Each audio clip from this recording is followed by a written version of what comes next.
পোশাক স্বাধীনতা হতেই পারে মানুষের।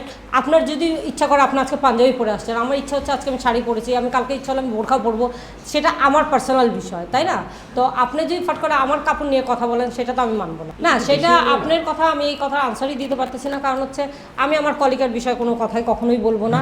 যার ব্যাপার সে নিজে ক্যারি করতে পারলে করতে পারে, আমার কথা এটা আমার নিজের ব্যক্তিগত ব্যাপারে। আপনারা যতই প্রশ্ন করেন বা কাট করে আপনারা যতই ক্যাপশন দিয়ে দেন, আমার কোনো কিছু আসে যায় না। বাট আমি যেটা বলতে চাই সেটাই পুরোটা বলতেছি, যে আমার পার্সোনাল লাইফ নিয়ে আমি নিজের মতন নিজে থাকি, অ্যান্ড আমি অন্যর বিষয়ে কখনোই কথা বলতে চাই না। আমি আমার কাজ নিয়ে খুব স্যাটিসফাই, আমি আমার কাজ নিয়ে খুব শান্তিতে থাকতে চাই, আর আমি কাজ নিয়েই থাকি। অ্যান্ড আমার খুব খারাপ লাগবে যখন আমার কলিগ নিয়ে কথা বলবে, বা আমার ফ্রেন্ড সার্কেল নিয়ে কথা বলবে, আমার ছোট ভাই বোন নিয়ে কথা বলবে। এক্সট্রিম মশার কয়েল প্ল্যান্ট ফাইবার দিয়ে তৈরি, তাই সহজে ভাঙে না, সুগন্ধিযুক্ত ও নিরবিচ্ছিন্নভাবে জ্বলে। ডেঙ্গু, চিকুনগুনিয়া বাহি সহ যে কোনো মশার বিরুদ্ধে দেয় এক্সট্রিম সুরক্ষা। তখন আমি সেটা আমার খারাপ লাগতে পারে, কিন্তু আমি আসলে এটার প্রতিবাদ করার কি আছে আমি জানি না নিজেই। কিন্তু আমি হতাশ যে আপনারা, আমরা সবাই একটা ফ্যামিলি, যে আপনারা যদি আমাদেরকে নিয়ে কথা বলেন তাহলে আমরাও নেক্সট আপনাদের নিয়েই কথা বলবো। তো আমরা এরকম কাদা ছিটাছিটি না করে সবাই ভালো মতন কাজ করি, সেটাই ভালো। না, এটা অবশ্যই যে প্রোগ্রামটা অর্গানাইজ করছে সে জানতেছে যে কারা আসবে, বা তাদের ড্রেস আপ কীরকম, বা কে আসবে, কিভাবে চলাফেরা করবে, তারা কিন্তু অর্গানাইজাররা জানে।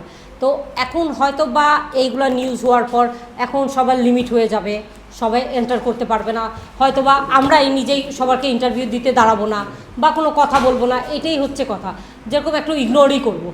আমার মনে হয় যে এই জিনিসটা অবশ্যই দেখা উচিত অর্গানাইজারদের, যে কিভাবে কি হচ্ছে। আসলে মানুষকে কি বলবো, মানুষের মুখ তো থামায় রাখা যায় না। যার বিষয়, যার মেন্টালিটি যেরকম, সে একটা ফট করে একটা ক্যাপশন দিয়ে একটা কথা লিখে দিবে যার ব্যাপারে, এটা ঠিক না আমার মতে। আর এটা তো বাকিটা যাদের ইচ্ছা, যারা লেখে। আর আসলে কাউকে কিছু বলে তো আমি থামায় রাখতে পারবো না, আর কার কোনো কিছুই আমি কিছু করতে পারবো না। কিন্তু যার স্বাধীনতা তার কাছে, যার ড্রেস আপ তার কাছে, যদি ক্যারি করতে পারে তাহলে ওয়াই নট। হ্যাঁ, আমাদের দেশ স্বাধীন বলা হয় হয়তো বা মুখে, হয়তো কাজে না। আর আমার মনে হয় যে এগুলো ভাইরাল কথাবার্তা, এটা একটা ট্রেন্ড হয়ে গেছে যে ভাইরাল জিনিসটা। কিন্তু আমার মনে হয় না যে এই কারোর স্বাধীনতা নিয়ে কথা বলা বা কারোর ড্রেস আপ নিয়ে কথা বলার কারোর রাইট আছে।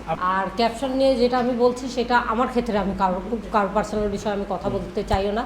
আর যার ড্রেস আপ সে নিজের মতন পড়বে, আমি সেই ক্ষেত্রে কখনো বলতে পারবো না। আর আপনারাও কোনো বিষয়ে কথা বলতে পারবেন না। যেই মনে করবে যে আমি এই ড্রেস আপ পরে এখানে যেতে পারবো, সেই ড্রেস আপ করবে। সেই ড্রেস আপ নিয়ে আমি কখনোই কথা বলতে পারবো না, বা আপনারাও বলতে পারবেন না। হয়তো বা কারোর কোনো কিছু খারাপ লেগেছে বা কোনো কিছু, সেটা বলতে পারে, বাট সেইটা নিয়ে এত ভাইরাল বা আলোচনা করার কিছুই নেই আমার মনে হয়।